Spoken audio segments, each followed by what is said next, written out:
उपचुनाव का दंगल, आज 7 सीटों पर वोटिंग जारी और सुबह 7 से शाम 6 बजे तक ये वोटिंग प्रक्रिया शुरू होगी, जिसमें सलूम्बर, चौरासी, झुंझुनू, रामगढ़ सीट पर मतदान हो रहा है। वहीं खींवसर, दौसा और देवली उनियारा सीट पर भी वोटिंग जारी है। 5 सीटों पर सीधा त्रिकोणीय मुकाबला देखा जा रहा है, तो वहीं दौसा और रामगढ़ सीट पर बीजेपी और कांग्रेस में सीधी टक्कर मानी जा रही है। ये बड़ी खबर आपको इस वक्त ही बता रहे हैं और 7 बज चुके हैं। आधे घंटे से ज्यादा, आधे घंटे एग्जैक्ट समय हुआ, 7:30 बज चुके हैं और अलग अलग बूथों पर कैसे मतदान की प्रक्रिया हो रही है, क्या कुछ बंदोबस्त किए गए हैं और साथ ही इस बार कितना उत्साह है, क्योंकि उपचुनाव में अगर देखा जाए तो बीजेपी का प्रदर्शन उपचुनाव में कम रहा है, लेकिन इस बार साख क्योंकि प्रदेश अध्यक्ष मदन राठौर के सामने भी है और प्रतिष्ठा का जो सवाल है वो सीएम के सामने भी है, क्योंकि दोनों ही अपने बागडोर संभालने के बाद ये लोकसभा और विधानसभा के बाद ये पहला उपचुनाव हो रहा है। 7 सीटों पर दंगल जबरदस्त बताया जा रहा है। अलग अलग आपको जिले के ये मतदान केंद्रों की हम सीधे तस्वीरें दिखा रहे हैं और आप देखिए दौसा में जहां पहली मतदान युवा महिला मतदाता आपको दिखाई पड़ी, तो वहीं ढोल नगाड़ों के साथ आप देखिए कि जबरदस्त उत्साह भी है। पहली वोटिंग एक बुजुर्ग आपको मतदाता यहां पर दिखाई पड़ रही है। हालांकि गुलाबी ठंड यहां पर शुरू हो चुकी है, लेकिन इन सब के बीच में उत्साह बरकरार है। आप देखिए कि 2 वरिष्ठ जो लोग हैं वो सेल्फी पॉइंट में मतदान करने के बाद अपने आप को सेल्फी बूथ पर जाकर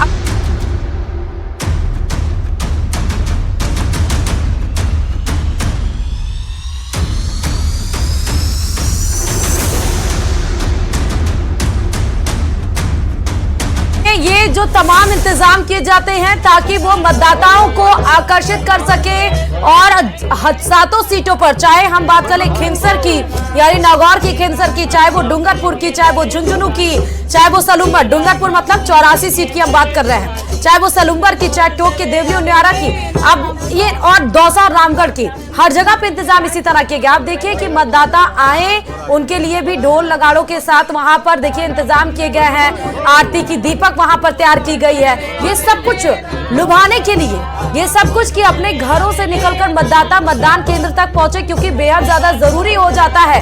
अगर आप अपने मुद्दों के लिए, अपने किसी और के लिए नहीं, किसी पार्टी के लिए आप नहीं जा रहे हैं, आप अपने लिए वोट कास्ट करने के लिए जा रहे हैं और इसीलिए तमाम बंदोबस्त किए जाते हैं, चाहे वो सेल्फी पॉइंट बनाए जाएं, चाहे आप देखिए ढोल बजाकर वहां पर एंटरटेन करने की कोशिश, माहौल अच्छा करने की कोशिश, एक तरह के आकर्षित करने की कोशिश यहां पे की जा रही है।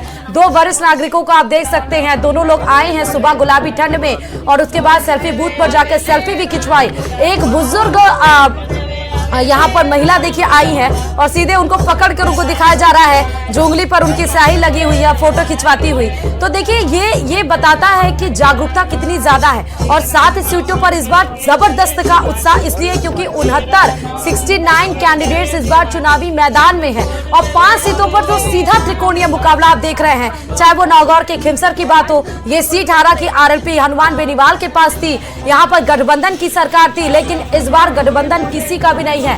बीजेपी, कांग्रेस, आरएलपी, बीएपी सब अलग अलग जगह से लड़ रहे हैं और यहाँ पर कनिका बेनीवाल आरएलपी से उतरी हुई है चुनावी मैदान में। रेवंत राम डांगा जो काफी कम वोट से 2059 वोट से पीछे थे, जो कि हनुमान बेनीवाल का साथ छोड़कर बीजेपी का दामन थामा था, इस बार भी उनके ऊपर भरोसा जताते हुए खींवसर में उनको चुनावी मैदान में उतारा गया है। रतन चौधरी कांग्रेस की तरफ से है। वहीं डूंगरपुर की 84 सीट की बात करें, यहाँ पर भी आप देखिए कि 3 त्रिकोणीय मुकाबला माना जा रहा है। कारीलाल ननोमा सबसे, ये बीजेपी की सबसे लास्ट सीट थी, यानी कि 84 में सबसे लास्ट में यहाँ पे कैंडिडेट उतारा गया।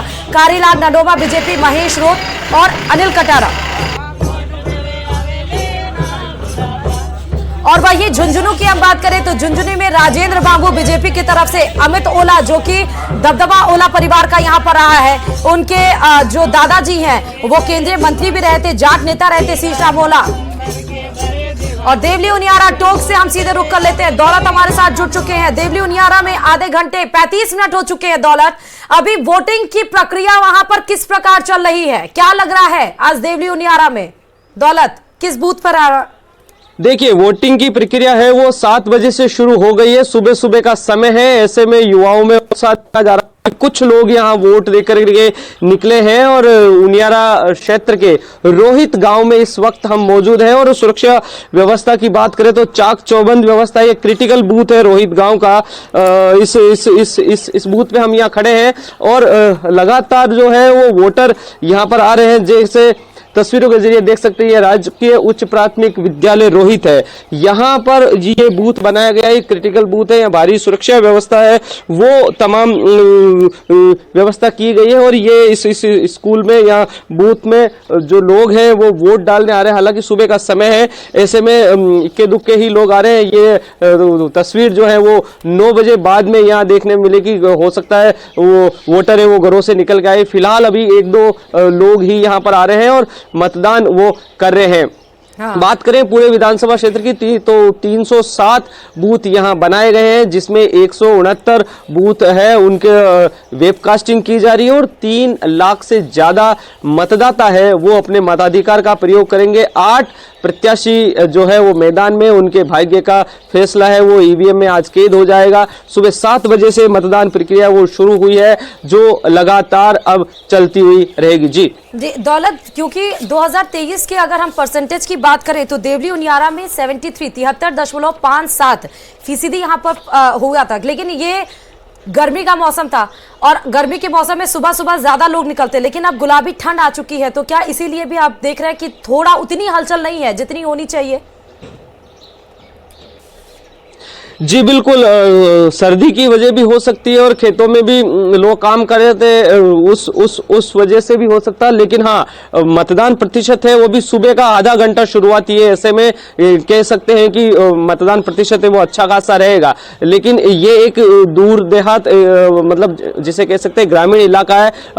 800 वोट इस बूथ पर है, समय है वो हो जाते हैं। लेकिन हाँ, आधे घंटे में फिलहाल कुछ एक लोग हैं वो आ रहे हैं, लोग वोट करने के लिए।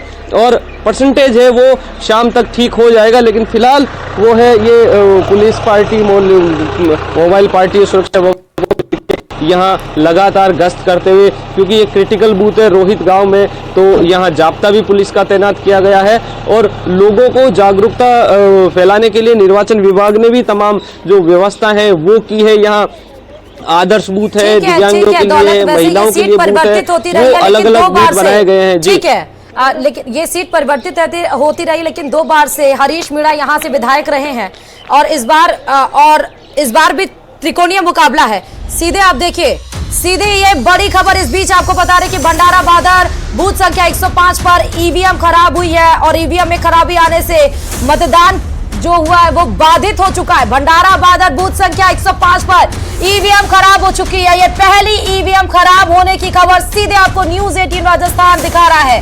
भंडारा बादर बूथ संख्या की हम बात करें 105 पर ईवीएम खराब हुई है और इसको जल्द ही सही किया जाएगा। और इसी तरह की चीजें आती हैं, इस वजह से मतदान की प्रक्रिया में ये बाधा उत्पन्न करती हैं, खलल डालती हैं, जिस वजह से भी उसका सीधा इम्पैक्ट पड़ता है। ईवीएम में खराबी आने से ये मतदान बाधित हुआ है। सलूम्बर से हमारे संवाददाता कपिल जुड़ चुके हैं। कपिल, सलूम्बर में भी त्रिकोणीय जबरदस्त मतदान यहाँ पर त्रिकोणीय मुकाबला है। मतदान केंद्रों का हाल क्या है, जरा ये बताइए, किस बूथ पर है आप कपिल? बिल्कुल, देखिए पलोदड़ा गांव में स्थित जो सरकारी स्कूल में बूथ बना है वहां पर मैं मौजूद हूं और सलूम्बर में बेहद रोचक मुकाबला है, त्रिकोणीय मुकाबला बना हुआ है। और मतदान को लेकर मतदाताओं का उत्साह जो है वो तस्वीरों में मैं आपको दिखाऊंगा। आप देखिए कि सुबह तकरीबन जो समय है आधा घंटा, अभी 40 मिनट लगभग हुए मतदान शुरू हुए, लेकिन आप देखिए कि लंबी कतारें पलोदड़ा गांव के इस मतदान केंद्र पर देखी जा सकती है। जैसे ही मतदान शुरू हुआ उसके बाद से यहाँ मतदाताओं के पहुंचने का सिलसिला शुरू हो चुका था। और फिलहाल आप देखिए महिलाओं की भी संख्या जो है वो काफी अच्छी यहाँ नजर आ रही है। कतार बनी हुई है, महिला मतदाताओं के अलग से कतार बनी हुई है, तो वहीं जो पुरुष मतदाता हैं उनकी अलग से कतार है। लंबी कतारें यहाँ पर देखने को मिल रही है। जो मतदान है वो शांतिपूर्वक तरीके से शुरू हुआ और लगातार चल रहा है। सुरक्षा के चाक चौबंद बंदोबस्त किए गए ताकि किसी तरह से जो है मतदान को प्रभावित ना किया जा सके। किस तरह का माहौल है मतदान को लेकर? बहुत उत्साह है, बहुत सुबह एक घंटे से खड़े हैं हम, 1.5 घंटे से। अच्छा, लंबी लंबी लाइनें लगी हुई है। जी जी बिल्कुल। देखिए, जो इंतजार है मतदाता अपने मत का प्रयोग करने के लिए यहाँ करते हुए नजर आ रहे हैं। कुछ और लोगों से बात करेंगे। भैया, किस तरह से क्या सोचकर वोट डालने आते हैं?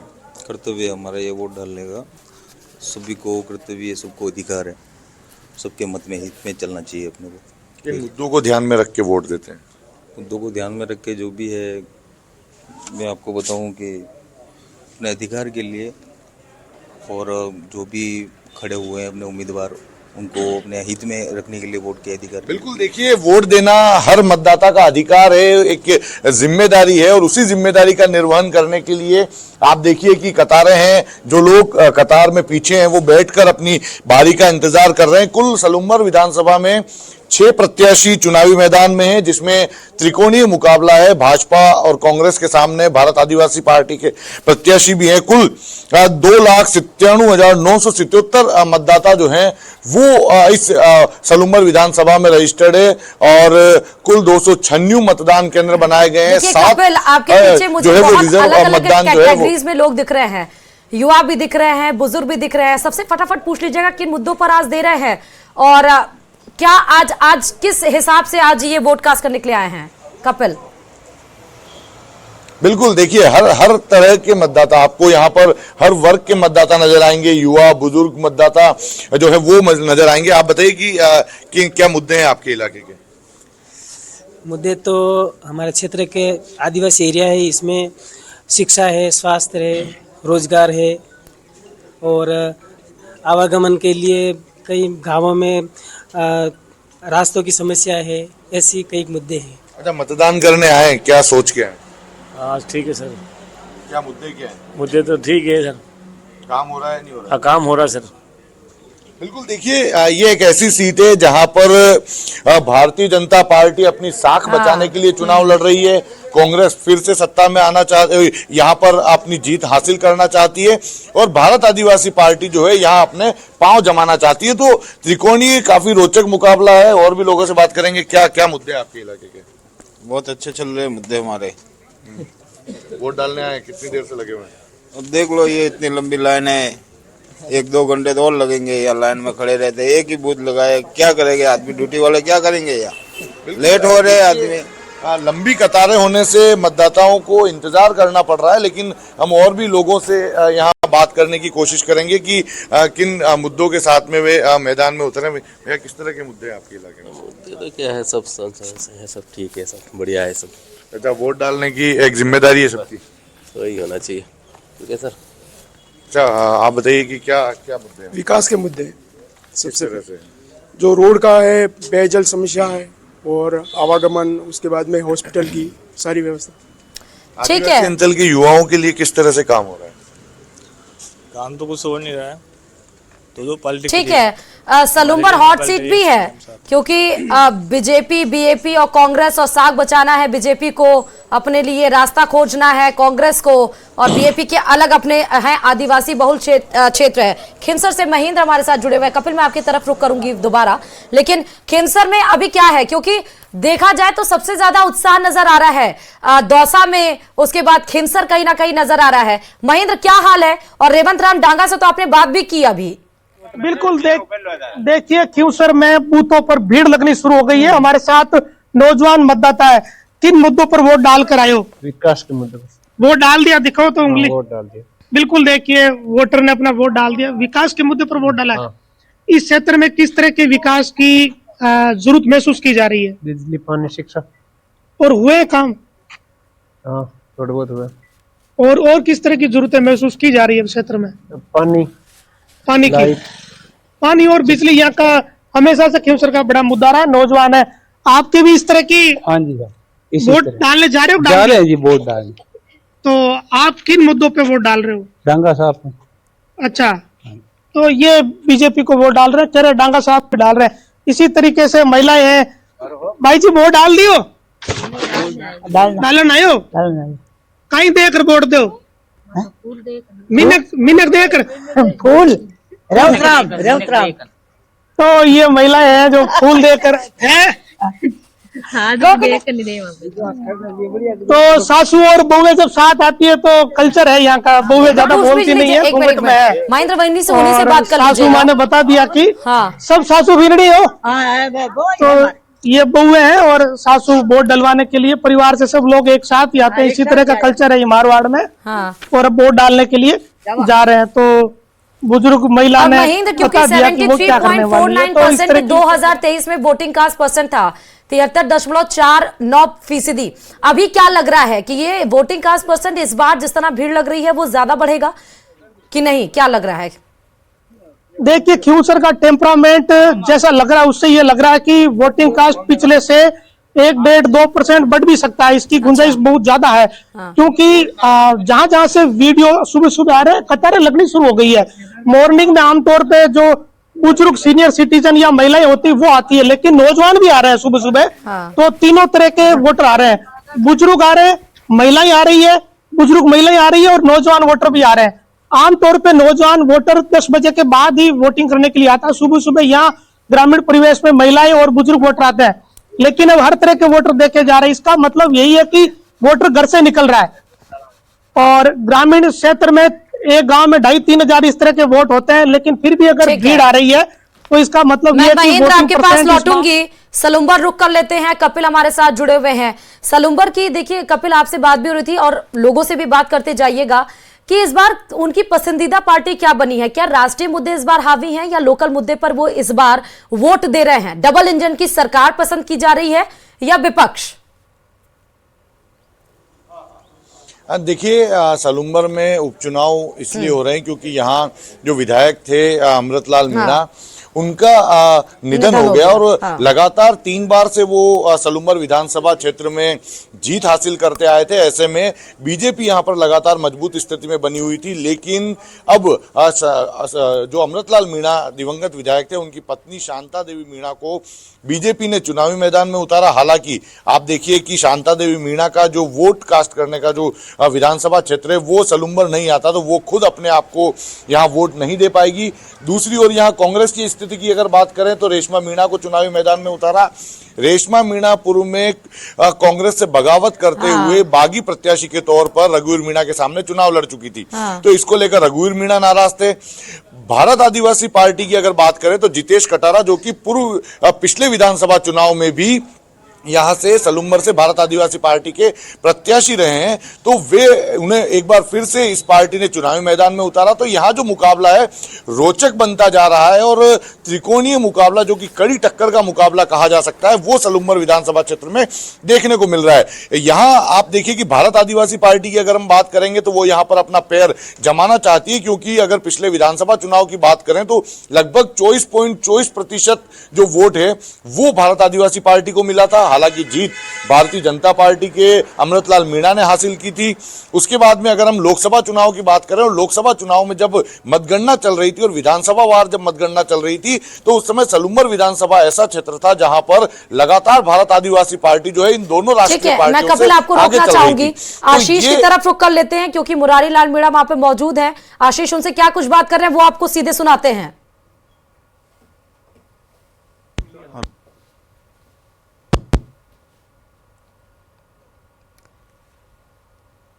तो ये मतदान केंद्र की आप सीधे तस्वीरें देख रहे हैं। मुरारी लाल मीणा आशीष के पास हैं, लेकिन वो क्या कुछ वहां पर बोलते हैं और क्या सवाल पूछते हैं वो आपसे सुनेंगे और आज उनका रिएक्शन क्या होता है। लेकिन आप सीधे आप देखिए कि ये मतदान केंद्रों के हाल हैं और लगातार मजबूती के साथ में खड़ी हुई थी जिन्होंने दबा के काम किया। और जनता की भावना जब होती है उसको कोई रोक नहीं सकता। जनता की भावना कांग्रेस के प्रति है और हमारे प्रति डी से बराबर के प्रति है और निश्चित हम चुनाव जीतेंगे। निश्चित चुनाव जीतेंगे। जो वर्चस्व आपने यहाँ लगातार 2 बार लगातार चुनाव जीत के बनाया, अब तीसरी बार सांसद बनकर आपने अपना वर्चस्व पूरे लोकसभा क्षेत्र में कायम किया, अब आपको क्या लग रहा है 2 सीट आप डीसी को चुनाव जिताएंगे और पूरा वापस आप अपना वर्चस्व कायम रख पाएंगे? देखो, मैं वर्चस्व की बात नहीं करता, वर्चस्व जनता को होना चाहिए। मैं 3 बार यहाँ से विधायक रहा हूँ, 1 बार सांसद, 1 बार बांदी से विधायक रहा हूँ और मैं लगातार जितना मेरे पे बन पाया जनता का सेवा करी है, हमारी पार्टी ने भी अच्छे काम किए हैं। हम तो ये चाहते हैं कि इस तरह की जनता की भावनाएं जो बनी रही थी 10-15 साल तक मेरे साथ में रही है, वही भावना जनता की बन रहे।